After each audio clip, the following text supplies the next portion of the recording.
Bonjour à tous, bienvenue à notre méditation quotidienne.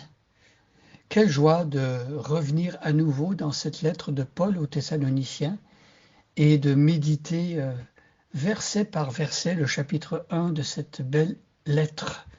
Paul avait écrit aux Thessaloniciens parce qu'il était allé annoncer l'évangile avec Timothée et Silas dans cette région de Macédoine, donc la Grèce actuelle. Et des personnes s'étaient tournées vers le Seigneur Jésus-Christ, étaient devenues chrétiennes, mais Paul était resté pendant 3 semaines environ, et il avait été forcé de partir, il avait été expulsé de la ville par des populations juives qui voulaient empêcher l'apôtre Paul d'annoncer la bonne nouvelle de Jésus-Christ. Donc Paul s'empresse d'écrire vers les années 50 après Jésus-Christ, il s'empresse d'écrire à ces chrétiens pour voir comment ils vont. Il prie pour ces chrétiens, il souhaite et il demande de tout cœur au Seigneur de les maintenir dans la foi, de les garder, de les protéger. Et donc c'est ce qu'on va voir dans ce chapitre 1 de 1 Thessaloniciens. On a vu pour l'instant les 2 premiers versets. Aujourd'hui, nous allons nous arrêter sur le verset 3, mais je vais lire en entier le chapitre 1. Je lis dans la version second. Et si vous avez une Bible, prenez-la et suivez avec moi Paul et Sylvain et Timothée à l'église des Thessaloniciens, qui est en Dieu le Père et en Jésus-Christ le Seigneur, que la grâce et la paix vous soient données. Nous rendons continuellement grâce à Dieu pour vous tous, faisant mention de vous dans nos prières, nous rappelant sans cesse l'œuvre de votre foi, le travail de votre charité et la fermeté de votre espérance en notre Seigneur Jésus-Christ devant Dieu notre Père. Nous savons, frères bien-aimés de Dieu, que vous avez été élus, notre évangile ne vous ayant pas été prêché en parole seulement, mais avec puissance, avec l'Esprit Saint et avec une pleine persuasion, car vous n'ignorez pas que nous nous sommes montrés parmi vous, ainsi à cause de vous. Et vous-même, vous avez été mes imitateurs et ceux du Seigneur, en recevant la parole au milieu de beaucoup de tribulations, avec la joie du Saint-Esprit, en sorte que vous êtes devenus un modèle pour tous les croyants de la Macédoine et de l'Achaïe. Non seulement en effet la parole du Seigneur a retenti de chez vous dans la Macédoine et dans l'Achaïe, mais votre foi en Dieu s'est fait connaître en tout lieu, de telle manière que nous n'avons pas besoin d'en parler.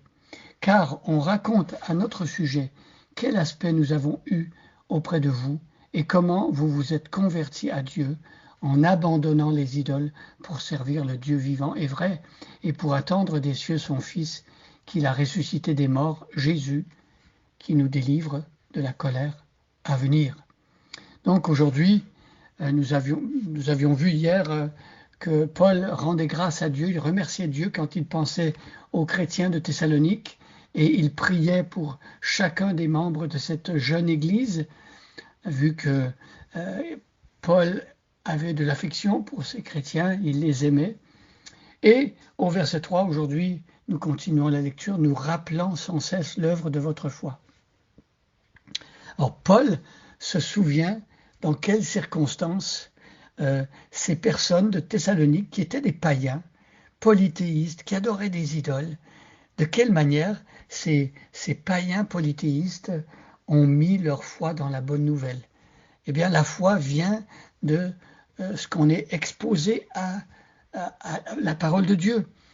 Paul dira dans une autre de ses lettres, la foi vient de ce qu'on entend, et ce qu'on entend vient de la parole de Christ.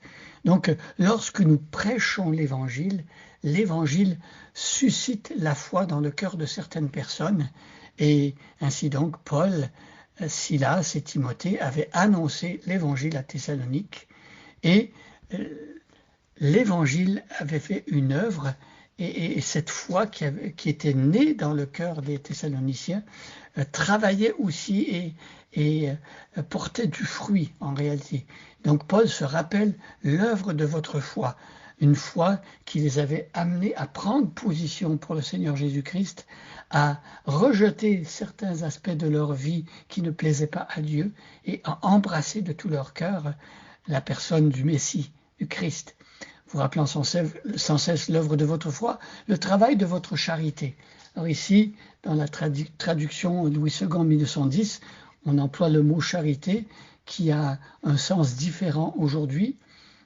Aujourd'hui, quand on parle de faire la charité, c'est de faire l'aumône, de donner de l'argent aux pauvres et tout ça.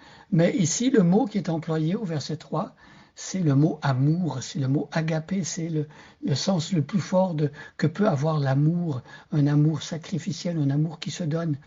Et donc ici, l'apôtre Paul dit qu'il se rappelle le travail de votre charité, que l'amour que Dieu a mis dans le cœur des Thessaloniciens avait fait son œuvre et avait amené les Thessaloniciens à agir. Un amour qui pousse à l'action, le travail de votre charité, de votre amour. Et il parle également de la fermeté de votre espérance en notre Seigneur Jésus-Christ. Le chrétien qui a découvert l'Évangile, qui croit en Jésus, il a une espérance vivante. La façon dont le Nouveau Testament nous parle de l'espérance, ça n'a rien à voir avec la définition que nous, dans la langue française, on donne à l'espérance. Quand on dit « j'espère gagner au loto » ou « j'espère qu'il va faire beau demain », c'est un vœu pieux peut-être, c'est un souhait, mais il n'y a rien de sûr. L'espérance chrétienne n'est pas du tout comme ça. L'espérance chrétienne est certaine, c'est une espérance vivante, c'est une espérance qui est liée à la personne de Jésus et sa résurrection.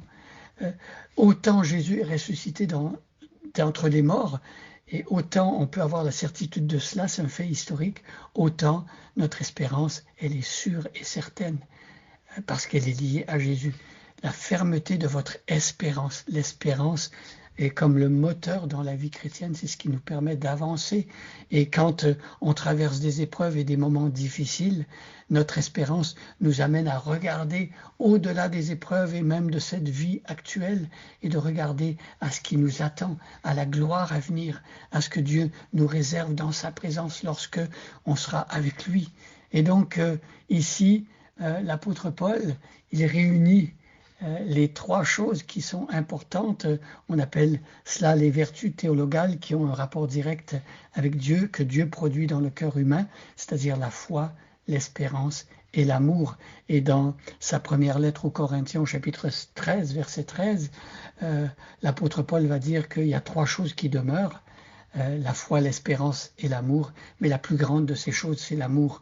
Donc ici, Paul se rappelle par rapport aux Thessaloniciens, l'œuvre de leur foi, le travail de leur amour qui les amène à agir, et la fermeté de votre espérance en notre Seigneur Jésus-Christ.